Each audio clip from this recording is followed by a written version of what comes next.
Hello दोस्तों, एक बार फिर से स्वागत है आपका स्टडी फॉरएवर में। और अभी हमारी फिजिक्स की क्लास होने जा रही है। दोस्तों पिछले कुछ दो चार दिनों से हमारी क्लासें डिस्टर्ब चल रही थी, तो आई होप अब आगे रेगुलरली हम क्लासें करेंगे, कोई बीच में डिस्टर्बेंस नहीं हो। तो आज का हमारा जो टॉपिक है उसका नाम है गुरुत्वाकर्षण बल। गुरुत्वाकर्षण बल आज का हमारा जो टॉपिक है दोस्तों। और इससे पहले मैं आपको बल के बारे में थोड़ा सा बता दूं ताकि आपको गुरुत्वाकर्षण में कोई भी दिक्कत नहीं आए। सबसे पहले अपन बात करते हैं आज के टॉपिक में बल की। बल किसे कहते हैं? अगर बात करें बल की तो किसी वस्तु की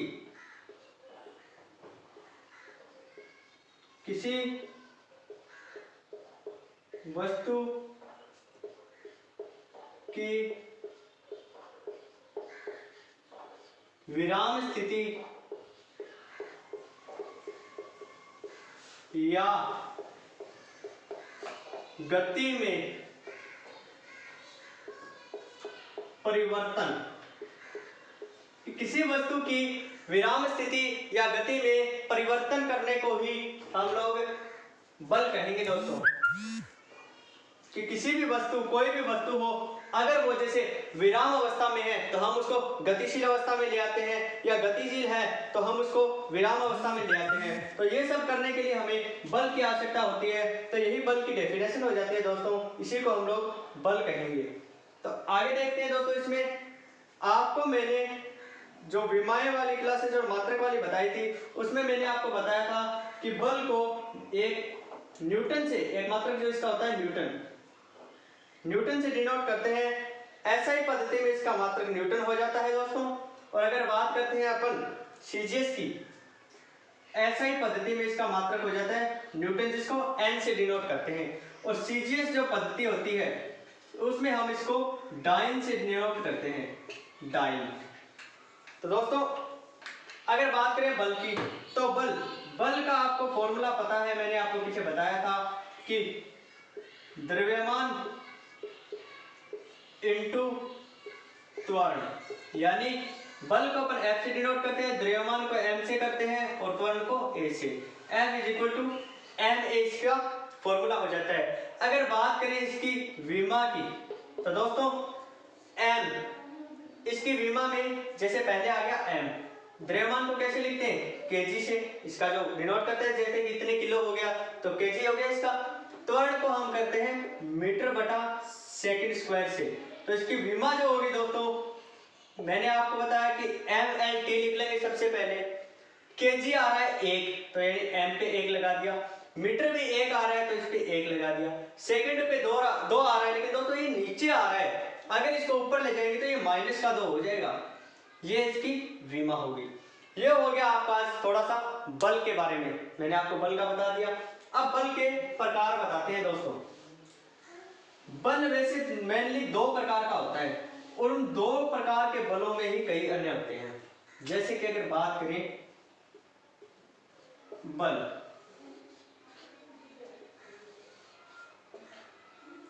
एक तो होता है स्पर्श बल, स्पर्श यानी जिसको अपन इंग्लिश में बोलते हैं कॉन्टैक्ट फोर्स। एक होता है अस्पर्श बल, जिसको अपन बोलते हैं नॉन कॉन्टैक्ट फोर्स। पहला होता है स्पर्श बल यानी कॉन्टैक्ट फोर्स, दूसरा होता है अस्पर्श बल यानी नॉन कॉन्टैक्ट फोर्स।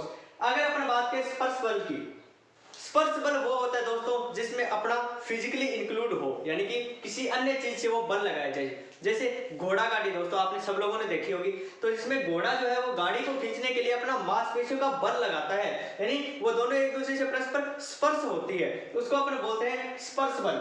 जैसे कि अपन बात करें घर्षण की, तो घर्षण है तो दोस्तों अगर आप घर पे आपके जैसे टेबल होगी, टेबल को आपने इधर उधर खिसकाया होगा, तो नीचे जैसे कि फर्श है, फर्श से अगर आप खिसका रहे हैं तो आपने बल लगाया, कांटेक्ट में है आप, नीचे फर्श है, फर्श वो घर्षण बल लगा रहा है, तो फर्श और उस टेबल के बीच में कांटेक्ट है तभी तो घर्षण बल लगेगा, तो वो आ जाता है स्पर्श बल की श्रेणी में। तो इसके भी कुछ एग्जांपल मैं आपको बताता हूं। और अस्पर्श बल, अस्पर्श बल ऐसा बल जिसमें हम कोई भी अपना बीच में फिजिकली जो पर अवेलेबल नहीं होती या फिजिकली हम उसको स्पर्श नहीं करते।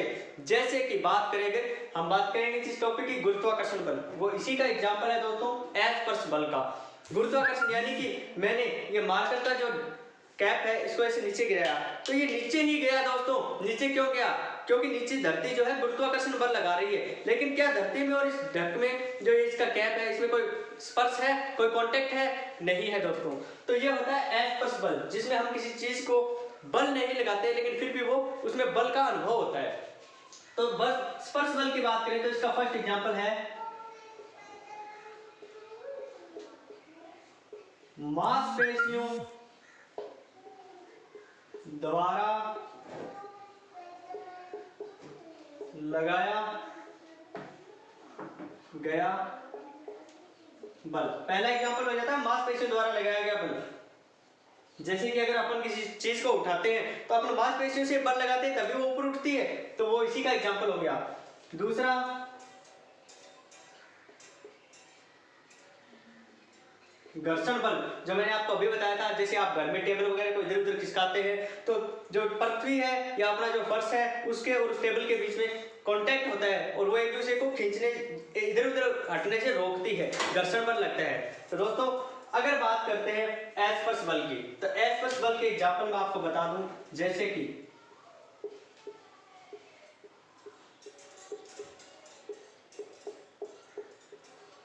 गुरुत्वाकर्षण बल। नंबर 2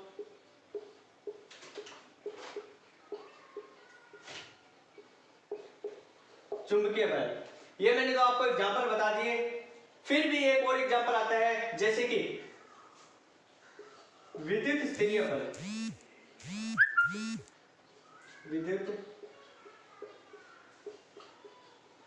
स्थलीय बल, मैंने आपको मांसपेशियों द्वारा जो बल लगाया जाता है उसके बारे में बता दिया, घर्षण बल के बारे में बता दिया, गुरुत्वाकर्षण के बारे में बता दिया।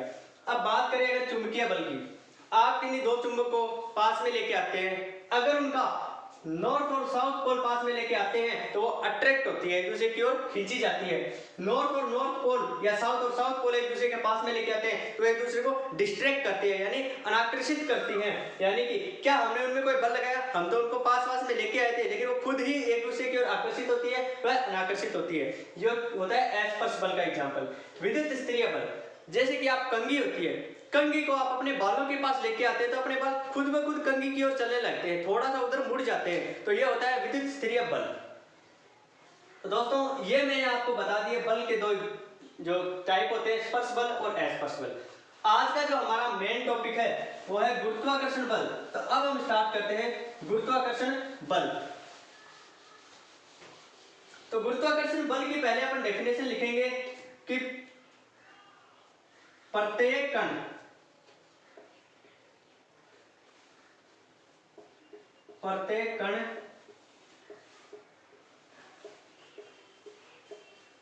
एक दूसरे को अपनी ओर आकर्षित करते हैं।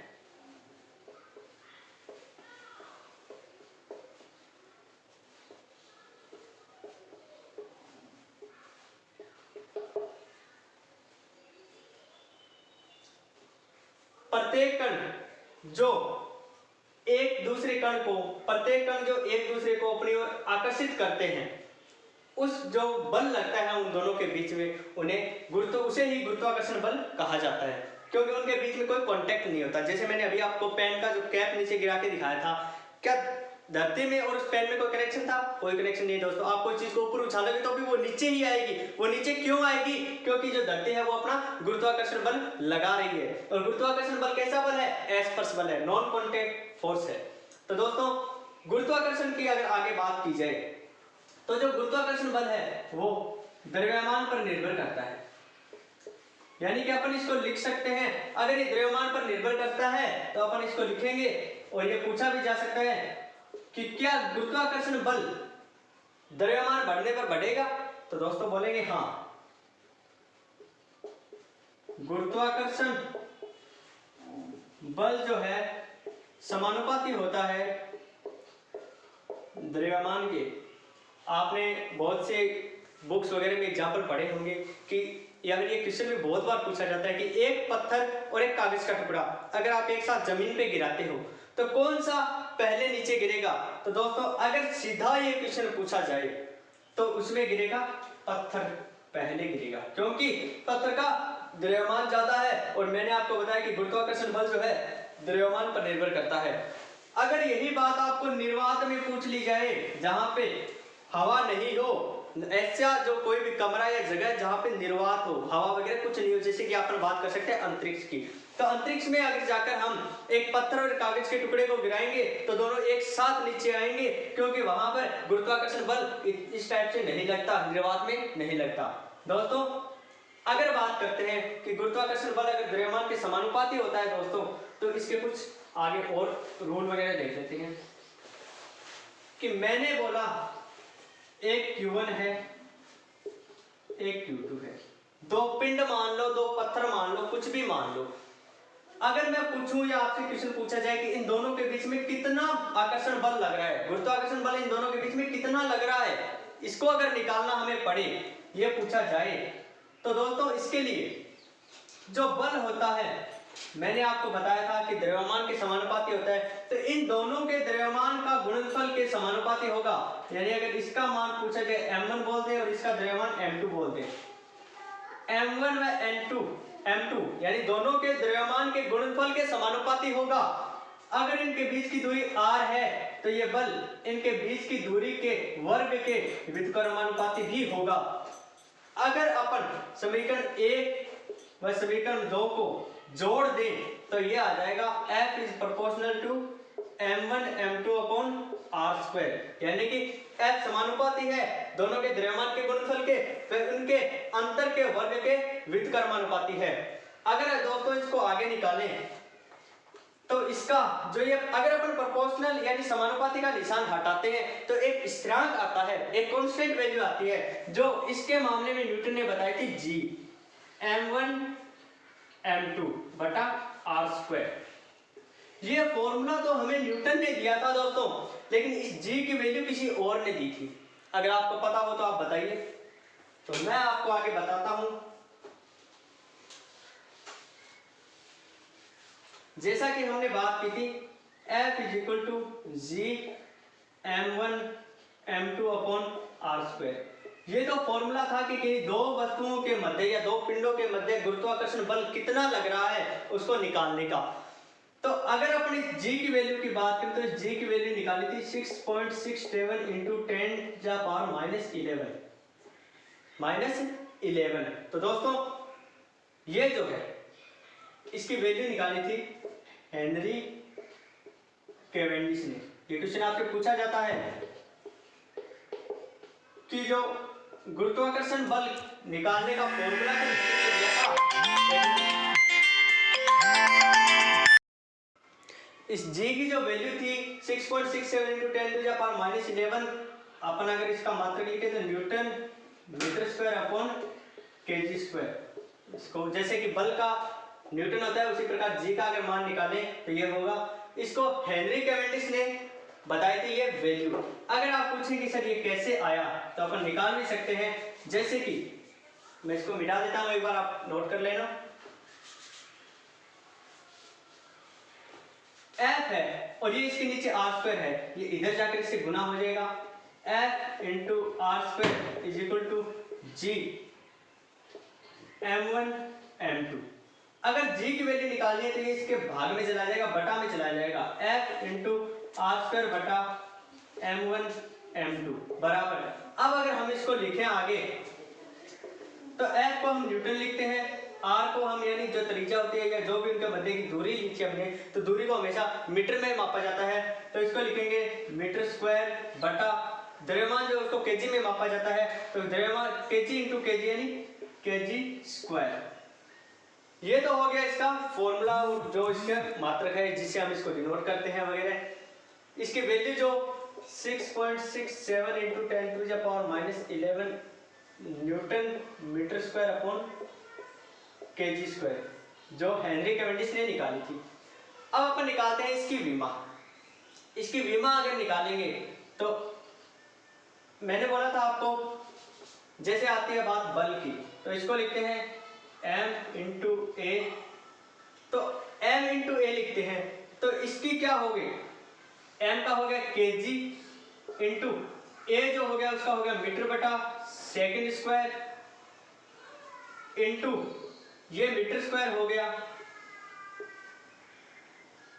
इसको कैपिटल एम लिख देता हूं ताकि अपन को कंफ्यूजन ना हो, क्योंकि मीटर भी एम ही लिखा जाता है, और बटा 2 केजी है यानी 2 द्रव्यमान है तो केजी स्क्वायर। अब अगर बात की जाए दोस्तों तो 1 केजी से ये केजी कट जाएगा। अब इसकी जो विमा आएगी, मैंने सबसे पहले आपको बोला एम एल टी लिख लीजिए।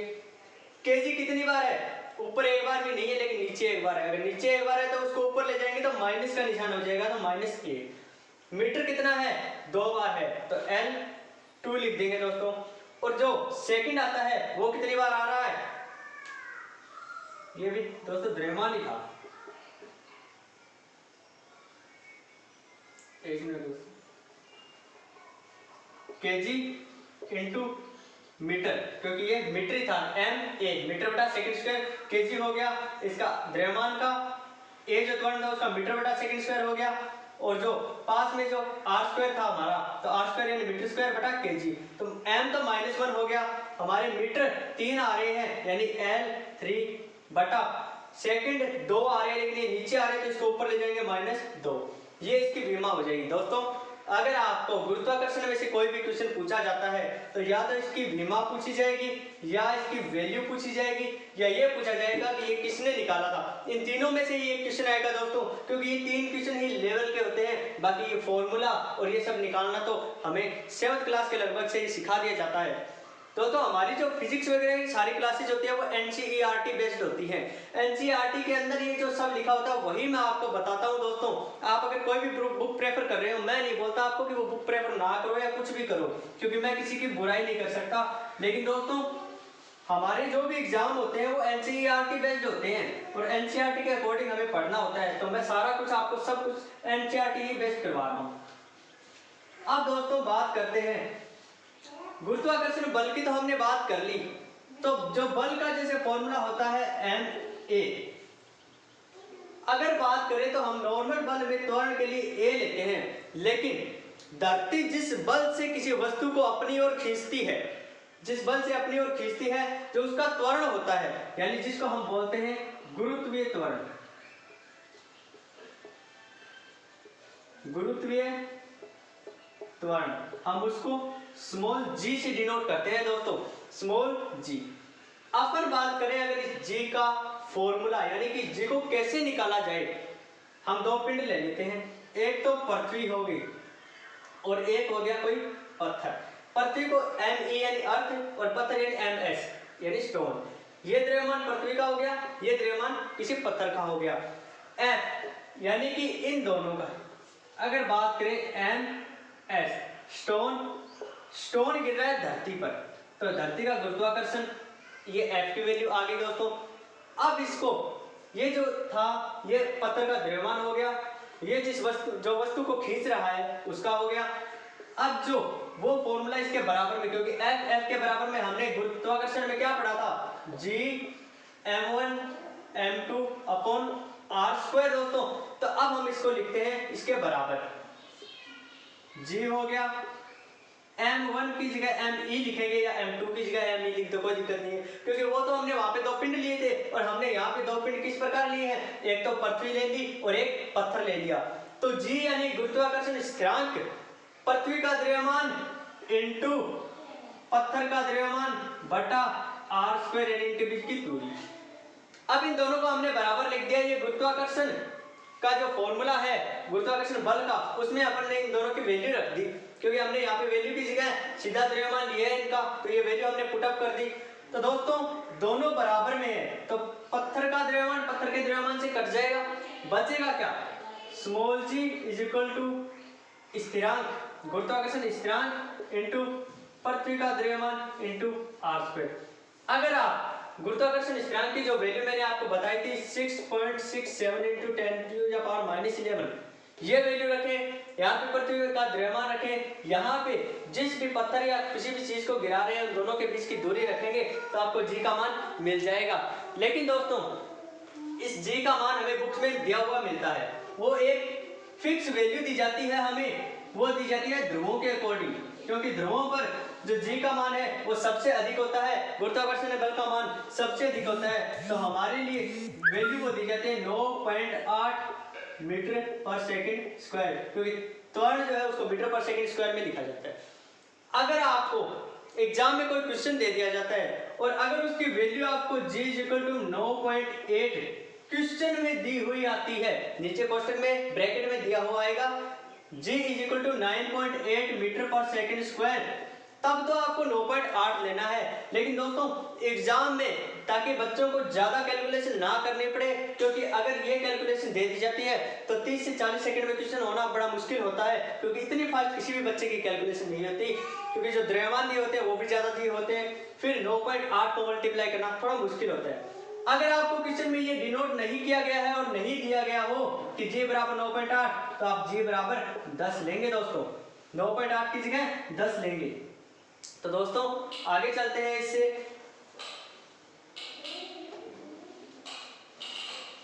इससे अगर आगे चलें तो बात करते हैं, पूछा जाता है कि कहां पर गुरुत्वाकर्षण यानी जी का मान न्यूनतम होगा, जी का न्यूनतम मान, जी का न्यूनतम मान कहां पर होगा। तो दोस्तों अगर बात की जाए इसकी तो अपन बोलेंगे केंद्र पर, जो पृथ्वी का केंद्र है दोस्तों वहां पर जी का मान न्यूनतम नगण्य या अपन 0 बोल सकते हैं। फिर अगर पूछा जाए कि जैसे सैटेलाइट वगैरह होती है वो कहां से छोड़ी जाती है, जो सैटेलाइट वगैरह होती है वो भूमध्य रेखा के निकट से छोड़ी जाती है दोस्तों, क्योंकि हमने देखा कि जी का मान 9.8 होता है। अगर अपन बात करें भूमध्य रेखा पर तो ज्यादा तो कम नहीं, लेकिन लगभग 9.7 मीटर स्क्वायर के लगभग भूमध्य रेखा पर इसका मान होता है। तो ये गुरुत्वाकर्षण मान से, जो गुरुत्वाकर्षण का त्वरण का जो मान है उससे यहाँ पे ये थोड़ा सा कम हो गया भूमध्य रेखा पर, इसलिए जो भी भारी सैटेलाइट वगैरह छोड़ी जाती है वो यहाँ से यानी भूमध्य रेखा से छोड़ी जाती है, ताकि ज्यादा उसमें त्वरण ना लगे, यानी कि ज्यादा गुरुत्वाकर्षण बल ना लगे, इसलिए इसको यहाँ से छोड़ा जाता है। तो दोस्तों आज की क्लास में गुरुत्वाकर्षण बल के बारे में इतना ही करेंगे, क्योंकि गुरुत्वाकर्षण बल के बारे में इतने में से ही क्वेश्चन पूछे जाते हैं। दोस्तों पढ़ो, लेकिन जितना अपने लिए ओरिएंटेड होता है उतना ही पढ़ो, कचरा पढ़ने से क्या फायदा। अगर मैंने जो आपको ये बताया है गारंटी से बोलता हूँ गुरुत्वाकर्षण में इसके बाहर से कुछ नहीं आएगा, जो मैंने बताया इसी से गुरुत्वाकर्षण से आएगा। अब अपन बात करते हैं द्रव्यमान की और भार की। ये यहाँ पे हो गया द्रव्यमान, ये हो गया भार।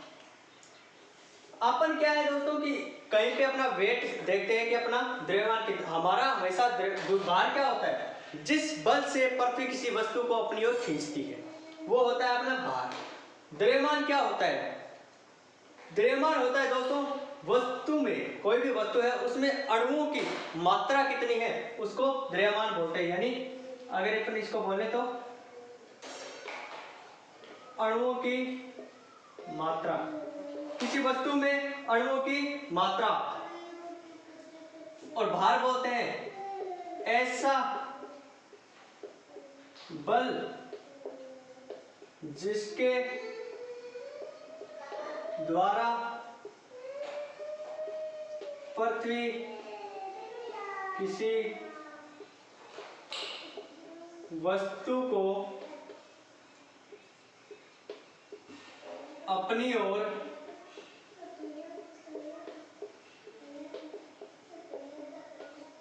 खींचती है। ऐसा बल जिसके द्वारा पृथ्वी किसी वस्तु को अपनी ओर खींचती है।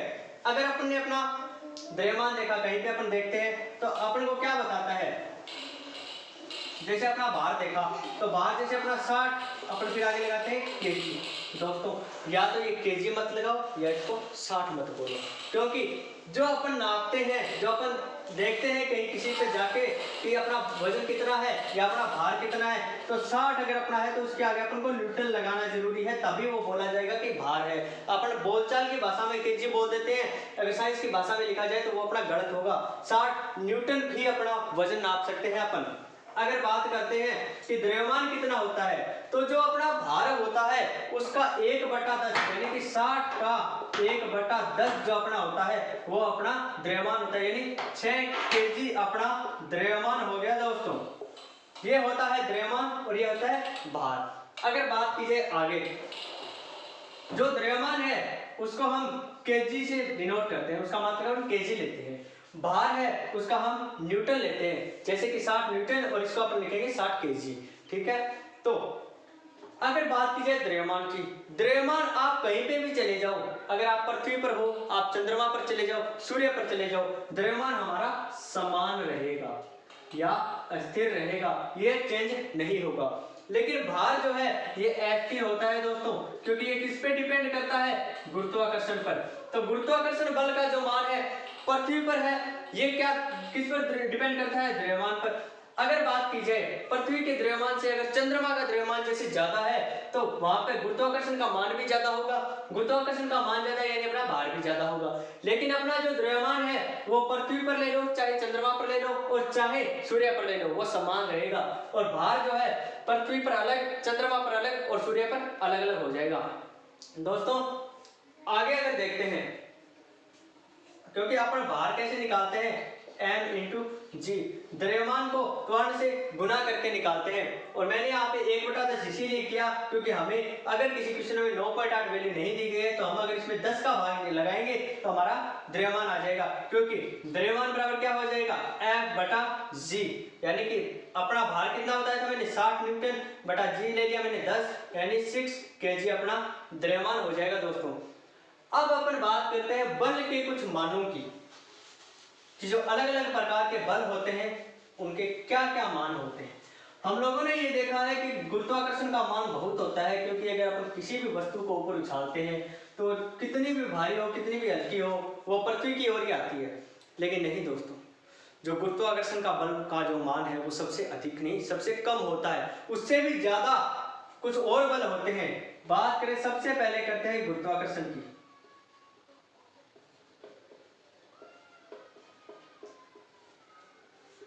गुरुत्वाकर्षण बल का मान अगर अपन माने 1, तो दोस्तों फिर बात करें दूसरा, क्षीण नाभिकीय बल।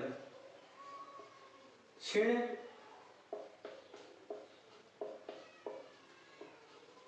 नाभिकीय बल, तो दोस्तों इसका मान हो जाएगा 10 की पावर 25। अगर गुरुत्वाकर्षण बल का मान 1 है तो इस नाभिकीय बल का मान 10 की पावर 25 हो जाएगा, यानी 1 के आगे अपन 25 जीरो लगाएंगे। तो दोस्तों देखो 1 की बजाय कितना ज्यादा इसका मान हो गया।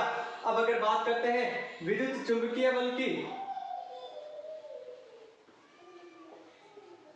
विद्युत चुंबकीय बल दोस्तों इसका मान होता है 10 की पावर 36। तो इससे ये ज्यादा बड़ा और इससे ये ज्यादा बड़ा। और अगर बात करते हैं तीव्र या प्रबल नाभिकीय बल की, तो इसका मान होता है 10 की पावर 38। तो देखिए दोस्तों, जहां पर आज तक हम लोग गुरुत्वाकर्षण के बल को सबसे अधिक मान रहे थे, तो आपको मैंने ये 3 और लिखाए हैं जो गुरुत्वाकर्षण के मान से कई ज्यादा अधिक है, इनमें कहीं ज्यादा बल होता है। दोस्तों ये था जो आज का आपका गुरुत्वाकर्षण वाला टॉपिक। आप लोग इसका स्क्रीनशॉट ले लीजिए ताकि कहीं भी आपको कोई दिक्कत ना हो। आई होप आपको अच्छे से समझ आ गया होगा। अब इसके बारे में मैं आपको कुछ बता दूं, जैसे कि गुरुत्वाकर्षण का बल जो है वो अनंत दूरी तक लगता है, अनंत दूरी तक लगता है दोस्तों। चाहे वस्तुएं कितनी भी दूर क्यों ना हो वो बल लगेगा। कई बार अपन सोचें कि जैसे कि ये दो है, ये स्याही है, ये मार्कर है, ये दो है, तो इन दोनों के मध्य भी दोस्तों गुरुत्वाकर्षण बल लग रहा है। लेकिन मैंने आपको क्या बोला कि ये किस पे डिपेंड करता है, द्रव्यमान पे डिपेंड करता है दोस्तों।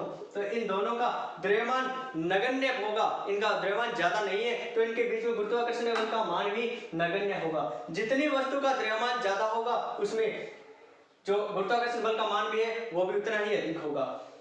तो दोस्तों गुरुत्वाकर्षण बल जो है अनंत दूरियों तक लगता है, ये बहुत कम दूरी तक,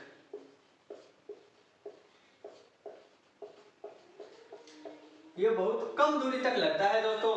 अगर बात की जाए कि विद्युत चुंबकीय बल और तीव्र नाभिकीय बल, विद्युत चुंबकीय बल जो है वो प्लस और माइनस की चीजों के मध्य लगता है, जैसे कि चुंबक होगी, अगर उसमें प्लस माइनस सोचे, या जो विद्युत करंट हो गया तो उसमें अगर प्लस प्लस और माइनस माइनस है तो डिस्ट्रैक्ट करेंगे, प्लस माइनस है तो अट्रैक्ट करेंगे, ये उनके मध्य लगता है। और अगर बात करें तीव्र नाभिकीय बल की तो 10 की पावर 15 मीटर जो है -15 मीटर तक की दूरी पर लगता है।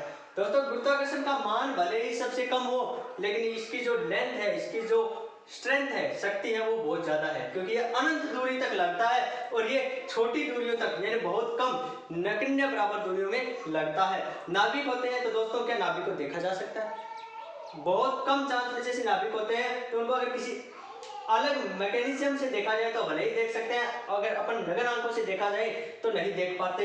यानी 10 की पावर -15 मीटर दोस्तों आप सोचिए कितना कम होता है, उस तक के जो बीच की दूरी होती है वहां पर तीव्र नाभिकीय बल लगता है। विद्युत चुंबकीय बल प्लस माइनस तक, क्षीण नाभिकीय बल 10 की पावर 25 तक, और गुरुत्वाकर्षण बल का मान जो है वो 1 होता है, यानी अनंत दूरी तक लगता है। तो दोस्तों आज जो हमने पढ़ाया गुरुत्वाकर्षण हमने आज कंप्लीट कर दिया। तो आज की क्लास में हम इतना ही करेंगे। तो आई होप आपको गुरुत्वाकर्षण के बारे में सब कुछ समझ आ गया होगा। इससे बाहर एग्जाम में कुछ नहीं आएगा। मैंने जो जितना पूरा टॉपिक कराया है सारा एग्जाम ओरिएंटेड है। तो दोस्तों अगर आपको वीडियो अच्छा लगा हो तो लाइक कीजिए और शेयर कीजिए। अगर आप हमारे चैनल पर नए हैं तो चैनल को सब्सक्राइब जरूर कीजिए। धन्यवाद दोस्तों।